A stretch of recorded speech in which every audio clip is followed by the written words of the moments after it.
Hey yo, j'espère que vous allez bien, on se retrouve aujourd'hui pour une nouvelle vidéo. Une vidéo sur 3 sujets qui ont touché la K-pop il y a pas très longtemps et qui sont des sujets que j'avais envie de parler avec vous parce que c'est des sujets assez petits, mais des sujets qui sont assez gros aussi. C'est pas des énormes événements, mais comme dans la vie, c'est pas parce que c'est gros que c'est bon.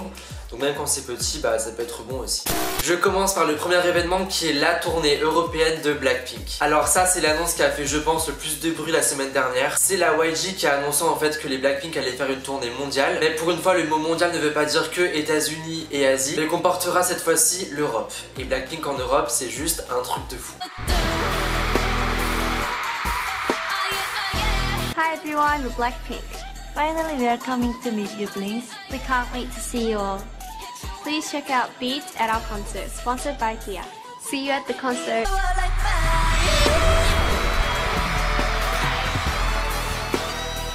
Et en plus ça a été confirmé à 99% je pense que les Blackpink viendront en France. Ça n'a pas été confirmé en mode officiellement avec des dates et des heures, mais le tourneur de la tournée, oula ça fait des répétitions, mais ceux qui font la tournée, c'est Live Nation, donc le même tourneur que G-Dragon ou BTS quand ils sont passés en Europe. Et bah le Twitter français de Live Nation a fait un tweet assez ambigu sur un possible concert de Blackpink en France en disant qu'il fallait qu'on reste aux aguets si je me souviens bien. Donc les Blackpink en France ça n'a jamais été aussi possible qu'aujourd'hui. Et cette annonce du coup a engendré des réactions assez positives et assez mitigées. Assez positives dans le sens où les fans du groupe étaient assez contents. C'est assez rare que les groupes féminins font des concerts en Europe et surtout en France. Et quand t'es fan, t'es content d'apprendre que ton groupe préféré vient faire un concert en France. Et à côté des fans qui étaient en mode c'est trop bien, il y a eu des gens qui étaient un peu plus mitigés. Mitigés parce qu'en fait, Blackpink c'est un groupe qui a pratiquement 3 ans et c'est un groupe qui a fait très peu de comeback. À l'heure où je vous parle, le groupe n'a même pas 10 chansons en mode groupe. Et quand un groupe a sorti aussi peu de chansons, tu peux te demander comment tu peux faire un concert avec aussi peu de cargaison, si on peut dire ça comme ça. Et pourtant les Blackpink ont commencé leur tournée mondiale en Asie et les concerts qu'elles ont fait, et malgré le peu de chansons, elles ont réussi à faire un concert assez conséquent et assez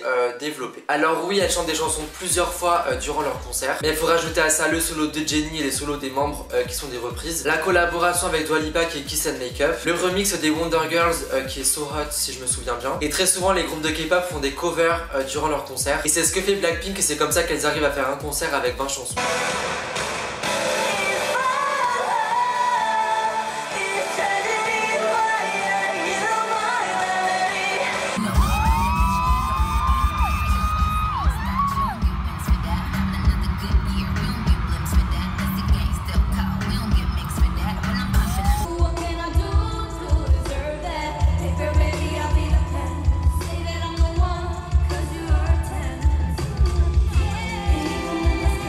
Et qu'est-ce que moi j'en pense? Et je dirais qu'il faut attendre. Tout d'abord, on n'a aucune date sur la tournée européenne. Donc si la tournée européenne arrive en mai, juin, juillet, août, il est très fort possible que les Blackpink fassent un comeback avant la tournée européenne. Je ne pense pas qu'elles feront un comeback avec 10 chansons sur un album parce que moi j'ai perdu espoir depuis très longtemps. Mais si elles sortent par exemple un mini-album, ça fera quand même 4 chansons en plus par exemple. Et on sait qu'elles vont faire en plus en avril Coachella aux États-Unis. Et on sait que les Blackpink sont souvent demandés dans les émissions américaines. Et Papa YG s'est pas caché en fait qu'il voulait lancer un petit peu les Blackpink aux États-Unis. Et en regardant le planning du groupe, tu te rends compte qu'au mois de mars, elles ont très peu d'activité. Donc c'est très fort possible à mon avis qu'elles fassent un comeback au mois de mars. Après c'est une supposition, on connaît tous la YG, on connaît tous le bordel des comebacks de Blackpink. À mon avis on a autant de chances d'avoir un comeback que de pas en avoir. Et si jamais on n'a pas de comeback avant la tournée européenne, et pour moi c'est pas vraiment un dérangement non plus. Moi ça me dérange pas d'écouter 30 fois Boom Baya pendant un concert. Si les gens sont dérangés d'aller voir un groupe qui fait un concert avec très peu de chansons sorties auparavant, et que ces personnes n'y aillent pas et laissent leur place du coup à des fans qui ont vraiment envie d'y aller. Après au niveau des prix, vu que c'est Live Nation qui fait la tournée européenne, c'est le même tourneur qui a fait la tournée de BTS et de G-Dragon, donc vous attendez pas à des prix genre 30 € la place parce qu'à mon avis les prix seront autant élevés que pour BTS. Et est-ce que moi je vais y aller? Et ça dépendra vraiment de la date du concert. J'ai vraiment envie d'y aller, mais si ça tombe par exemple en milieu de semaine, ça va être vraiment compliqué pour moi d'y aller, donc je pense que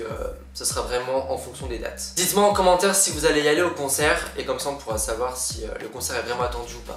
Passons maintenant à la deuxième nouvelle qui est la grande annonce de la Big Hit. Le label de BTS va lancer très prochainement un nouveau groupe masculin. C'est vraiment une grosse annonce et une grosse attente par rapport aux fans de BTS et même par rapport aux fans de K-pop en général parce que la Big Hit va sortir son deuxième groupe. Tout ce que je sais pour l'instant c'est que le groupe s'appellera Tomorrow X Together. Vous m'excuserez mon accent anglais assez pitoyable. Et la Big Hit a sorti un nouveau site en mode compte à rebours où en fait chaque 3 jours à peu près il dévoile un membre du nouveau groupe et pour l'instant on n'a que 2 membres. Mais je parlerai pas vraiment des membres parce que j'ai prévu de faire une vidéo vraiment explicative sur les TXT et elle sortira quand j'aurai vraiment toutes les informations sur ce groupe. Et ce que je voulais parler avec vous dans cette vidéo, c'est vraiment des attentes par rapport à ce groupe. Les TXT vont débuter avec une grosse avance. La grosse avance en fait, c'est qu'ils font partie d'un label assez connu aujourd'hui, qui est la Big Hit, le label de BTS, qui est maintenant le groupe le plus connu de la K-pop en ce moment. Donc ils partent vraiment avec une grosse avance par rapport à la popularité, mais ils partent également avec une grosse épine dans le pied, je pense, c'est par rapport à l'attente des gens. Vu que c'est en quelque sorte les petits frères de BTS, les gens s'attendent vraiment à un groupe aussi bien que BTS. Et c'est ça, je pense qu'il faut arrêter tout de suite avant que le groupe débute. Déjà, à mon avis, la Big Hit, elle est pas conne, elle va faire un concept assez différent que BTS. Du moins, je l'espère. J'espère que la Big Hit va pas faire un sous BTS, parce que s'ils font ça, à mon avis, le groupe va vraiment souffrir dès leur début. Et on sait tous que chaque groupe est différent et chaque groupe a débuté vraiment différemment par rapport aux autres. Les débuts de BTS vont vraiment être différents des débuts de TXT. En même temps, c'est normal parce que quand BTS a débuté, la Big Hit était pas vraiment connue. C'était un petit label, un label qui était au bord de la faillite. Et là, quand les TXT vont débuter, la Big Hit c'est vraiment un label qui est énorme. Ce que moi j'attends des TXT, c'est un groupe vraiment différent de BTS. Je fais entièrement confiance à la Big Hit par rapport à ça. Je pense qu'ils ont vraiment réfléchi à ce groupe avant de le lancer. Et ça m'étonnerait qu'ils fassent l'erreur de faire un deuxième BTS. Vraiment. Déjà par rapport au son qu'on écoute dans les teasers des membres du groupe, le son est assez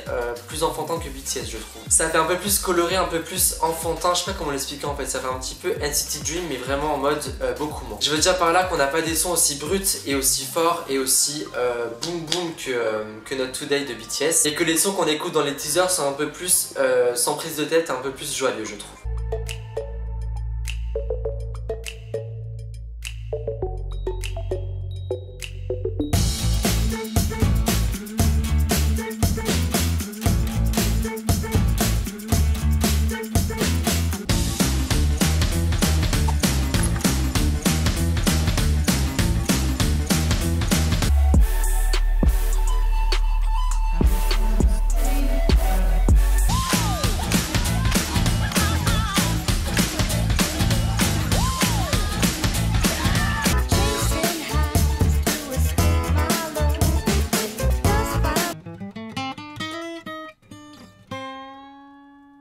Après c'est que des teasers, ça veut peut-être rien dire, mais pour l'instant je suis assez confiant. Et je jugerai les TXT quand le groupe aura vraiment débuté.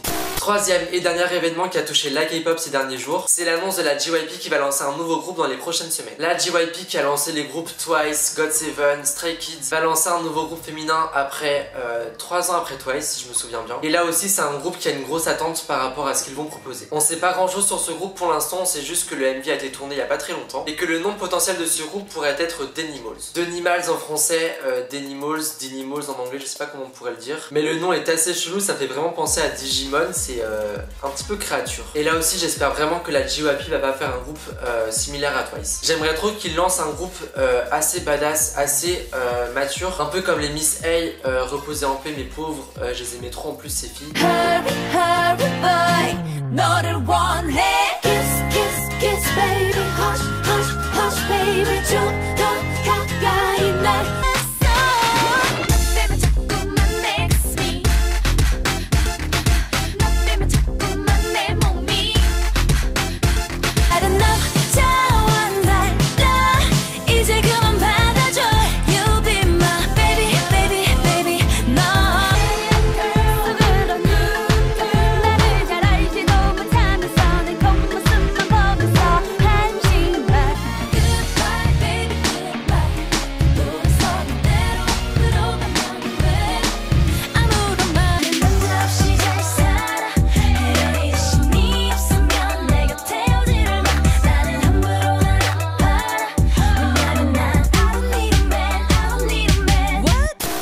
Je fais confiance à JYP, ça fait quelques années qu'il gère très bien son label et je pense qu'il a vraiment très bien réfléchi sur ce nouveau groupe et qu'il lancera pas un groupe Twice 2 entre guillemets.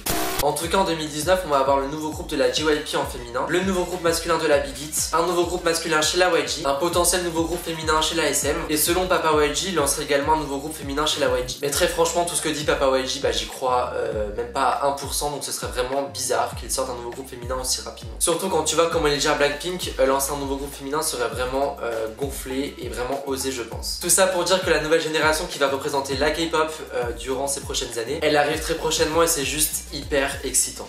Voilà, cette vidéo est terminée, j'espère qu'elle vous aura plu. Dites-moi en commentaire ce que vous pensez de ces 3 nouvelles sur la K-pop. Qu'est-ce qui vous plaît, qu'est-ce qui vous déplaît, qu'est-ce que vous attendez le plus, qu'est-ce que vous attendez le moins. Dites-moi tout ça parce que ça m'intéresse vraiment et j'ai vraiment envie d'en parler avec vous.